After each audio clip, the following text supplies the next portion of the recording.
Okay, this is going to be a brief presentation on the genetics of cardiomyopathy. What we're going to just be talking about is the inherited causes. So in cardiomyopathies, we're going to differentiate between dilated and hypertrophic cardiomyopathy, describe the function of the sarcomere, and recognize inherited causes of both dilated and hypertrophic cardiomyopathy. Now, the heart, I always say that the heart is the most important muscle in our body because it's responsible for pumping all the blood and giving nutrients throughout the body. So here's a normal heart. The blue just shows it, the unoxygenated blood that came from the body. It goes to the lungs. It comes back looking red. When we talk about when I say the heart's the most important muscle, the left ventricle is the most important part of the heart because the left ventricle, all the blood in the left ventricle gets extruded into the body through the aorta to give nutrients. And when this part of the heart's not working right, there's a problem. And so here is a normal size of a left ventricle, and this, again, pumps the blood out. Here we have a dilated cardiomyopathy. The entire heart looks enlarged, like a big balloon, and this space is larger than this space. The problem is this muscle is thinner, and it doesn't really extrude all the blood out.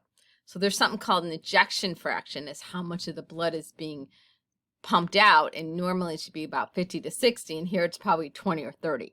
So there's always blood kind of pooling here, and there's lots of things that can go wrong when blood is pooling. Here we have hypertrophic.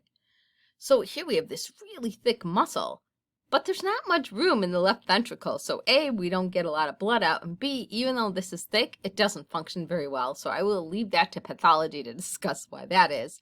And then we have restrictive. There's not a lot of genetic causes of restrictive. It's probably more autoimmune, but the heart is just really stiff and doesn't pump very well. So as I was saying, and again, I'm going to leave pathophysiology to go into all the nitty-gritty details of the sarcomere, but the sarcomere is the functional unit of muscle, and again, the heart's the most important muscle. So we have our thin filaments that represent actin, and our thin is actin and thick is myosin, and they're bound together by the Z line. And so, as they contract, that H band gets smaller. So hypertrophic cardiomyopathy, the wall of the ventricle becomes thickened and stiff, and usually the left ventricle is the most affected. HCM, or hypertrophic cardiomyopathy, is the most common cause of sudden death in young adults, including trained athletes. A third of sudden cardiac death in athletes is due to hypertrophic cardiomyopathy. It occurs in about 0.5 to 0.2% of the population. 25% of symptomatic patients have a first-degree relative with an ultrasound or echocardiogram evidence of cardiomyopathy. So when we find somebody with cardiomyopathy, I usually go back and find more people. So if we find an individual that has hypertrophic cardiomyopathy, we usually start by doing ultrasounds on their relatives and then move on from there. Hypertrophic cardiomyopathy has an inherited cause of about 50% of cases. There are a number of genes linked to hypertrophic cardiomyopathy, and these genes involve the function of the sarcomere.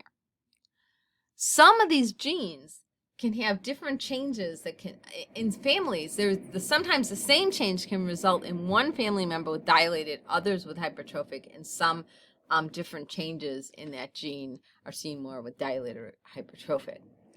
But so here we have our thick filament, which is the myosin, and our thin filament, which is the actin, and then there's the attachment as they move by each other. So for instance, this gene MYBPC3, it's this little attachment between the myosin and the actin, is one of the most common causes of a change to this protein to result in hypertrophic cardiomyopathy. Another real common one is this MYH7. So I always, say, the space shuttle blew up because of a $5 O-ring. So little teeny pieces that connect the actin to the myosin. If it's not working right, the muscle's not functioning as efficiently as it should, and as a result, the muscle can become hypertrophied. dilated cardiomyopathy, symptoms include shortness of breath, fatigue, heart congestion, heart failure, palpitations, and lightheadedness. The heart muscle expands like balloons out. It's too weak to eject the blood, as usual. And sometimes it's asymptomatic. Onset, usually young to mid-adulthood, rarely in infancy or retirement age. Clinical diagnosis by an electric echocardiogram or EKG. And the prevalence is less common than hypertrophic. It's about 1 in 2,500 to be inherited. So here we have, again, the picture of the dilated cardiomyopathy. The entire heart is enlarged. Causes, again, this is why it's not as genetic as to hypertrophic. So if you hear hypertrophic cardiomyopathy, think of an inherited gene of the sarcomere. If you hear dilated cardiomyopathy, only a third of them are inherited because there's a lot of other things that can cause dilated cardiomyopathy, including chronic alcohol exposure, drugs, and, we have inherited cardiomyopathies, but also inherited muscular disorders. There's something called Duchenne's muscular dystrophy and Emery-Dreifuss. We will not be discussing this in this block. You will not be responsible to know it today. You will in the spring. But if you have a systemic muscle problem, usually you know that. And if you have a systemic muscle problem, again, the heart's the most important muscle, so that gets weak as well. Genetic testing is recommended for dilated cardiomyopathy when there are 2 or more affected family members with some type of cardiomyopathy. The last one I want to talk about is arrhythmogenic right ventricular cardiomyopathy, or ARVD. I actually used to think this was above what I should be teaching M1s, and then I started reading through these question books, and it's actually there. So anyway, it's characterized by progressive fibrofatty replacement of the myocardium, and it results in ventricular tachycardia and sudden cardiac death. So when the pathologist, and I'm not going to go through this path slide because I am not a pathologist, but there's fibrofatty, deposits.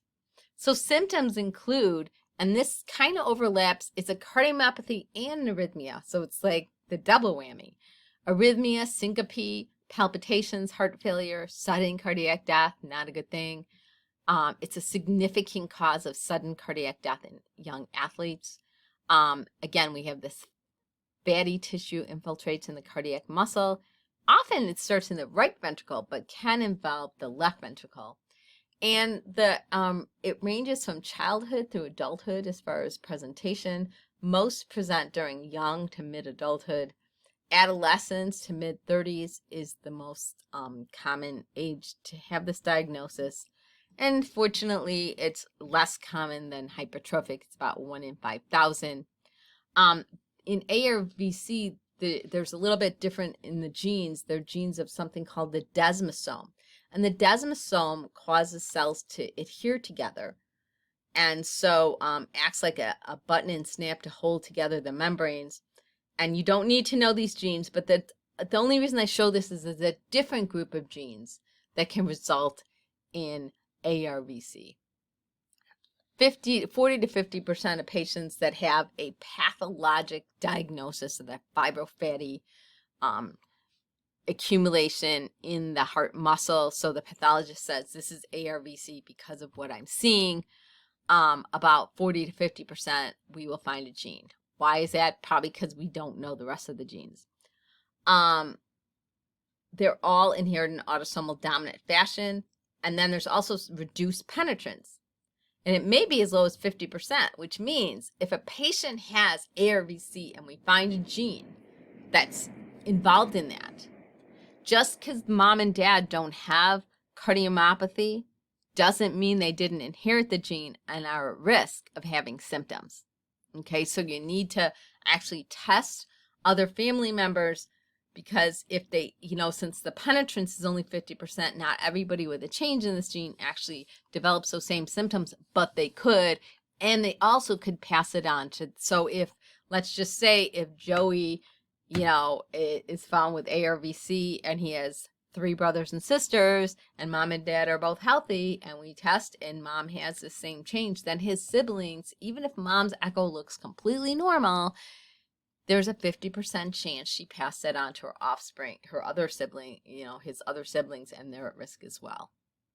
So management, antiarrhythmic medications, and an implantable cardiac converter. This is a really, of all the cardiomyopathies, this is the scariest because it's, again, a cardiomyopathy and an arrhythmia.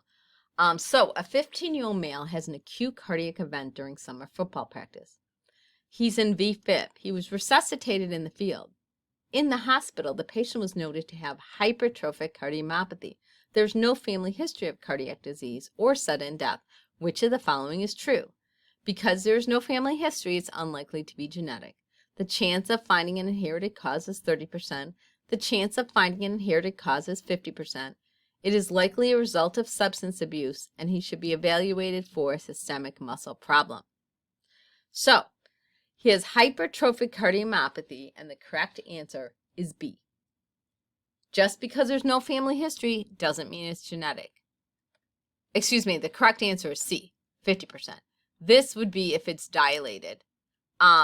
Substance abuse, this is more dilated, and this is also more seen in dilated systemic muscle problems. However, it's unlikely that somebody on the football team has Duchenne's muscular dystrophy or another type of muscular dystrophy. So that